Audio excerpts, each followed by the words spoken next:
जमीन पर खड़े होकर योगी आदित्यनाथ निर्णय लेते हैं, वो जमीन कांपती है और फैसले ऐसे कि उसका असर सीधे दिल्ली तक महसूस होता है। जी हाँ, उत्तर प्रदेश जिसकी राजनीति किसी तूफान से कम नहीं है और इस तूफान के केंद्र में खड़े हैं वो शख्स जिनकी मौजूदगी ही सत्ता का समीकरण बदल देती है, योगी आदित्यनाथ। उनकी एक चाल पूरे राज्य का भविष्य हिला देती है, लेकिन इस बार उन्होंने ऐसी चाल चली जिसका असर सिर्फ यूपी नहीं, देश की राजनीति तक पहुंचा है। उत्तर प्रदेश की राजनीति में एक ऐसा कदम, एक ऐसी हलचल जिसकी भनक तक किसी को नहीं लगी और जिसे अंजाम दिया उस शख्स ने जिनकी एक आवाज पूरे प्रदेश का संतुलन बदल देती, और वो खुद है उत्तर प्रदेश के मुख्यमंत्री योगी आदित्यनाथ। लेकिन इस बार वो अकेले नहीं थे। कुछ ऐसा हुआ है जहां अयोध्या में गहमागहमी मची, देश में उस पर चर्चा हुई, जहां 2027 से पहले की सबसे बड़ी राजनीतिक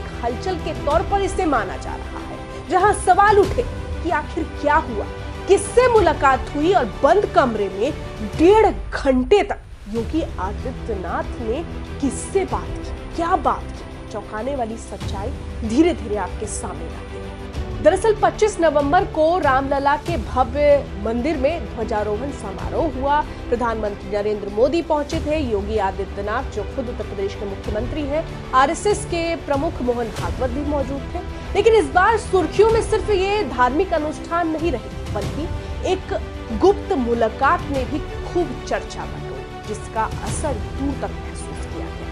सोमवार शाम अयोध्या के साकेत निलयम, जो आरएसएस का सुरक्षित और पूर्णतः निजी परिसर माना जाता है, वहां अचानक माहौल बदलना शुरू हुआ।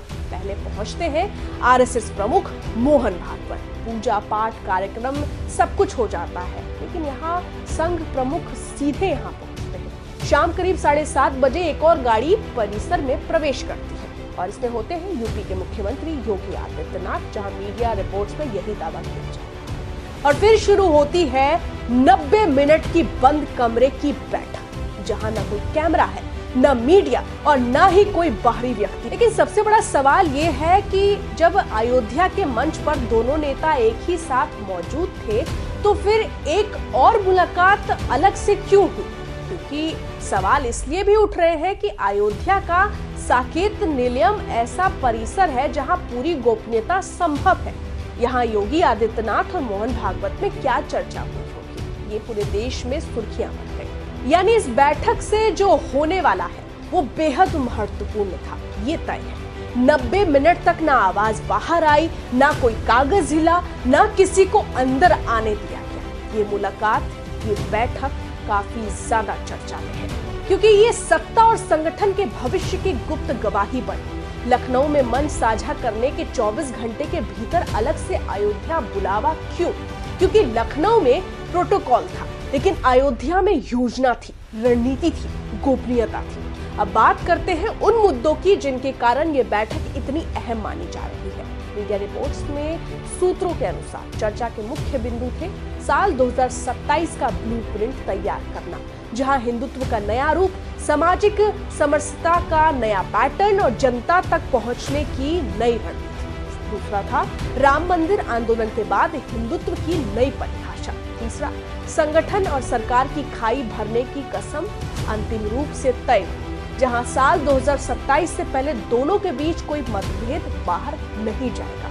चौथा था धर्मांतरण के नए तरीके पर बड़ी रणनीति, जहां कोशिशें है कि अगर इस तरीके की कोई गतिविधियां होती है तो कड़ा एक्शन का प्लान किया जाएगा। पांचवा, कुंभ 2025 का शस्त्रीकरण।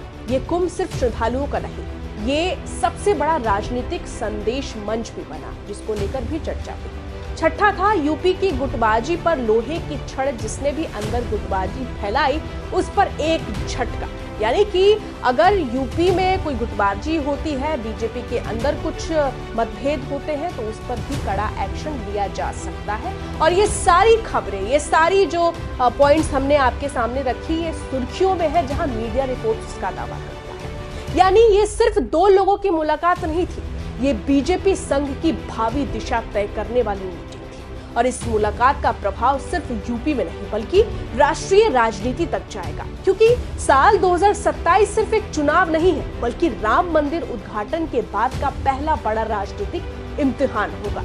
यानी अब सवाल उठता है कि क्या ये मुलाकात साल 2027 के लिए एक नए समीकरण की नींव है?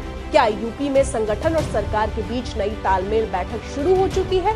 और क्या आने वाले दिनों में आपको बड़े फैसले देखने को मिलेंगे? अयोध्या में हुई ये 90 मिनट की बंद कमरे की मुलाकात कई सवाल छोड़ रही है। जवाब आने वाले समय में मिलेंगे और शायद बहुत बड़े बदलावों के रूप में आपके सामने होंगे। बहरहाल इस पूरी खबर में इतना ही, लेकिन आप इस पर क्या कहते हैं, आपकी क्या राय है, कमेंट में जरूर लिखें। मैं आपके साथ रंजना उपाध्याय और आप देख रहे हैं HCN न्यूज़। धन्यवाद।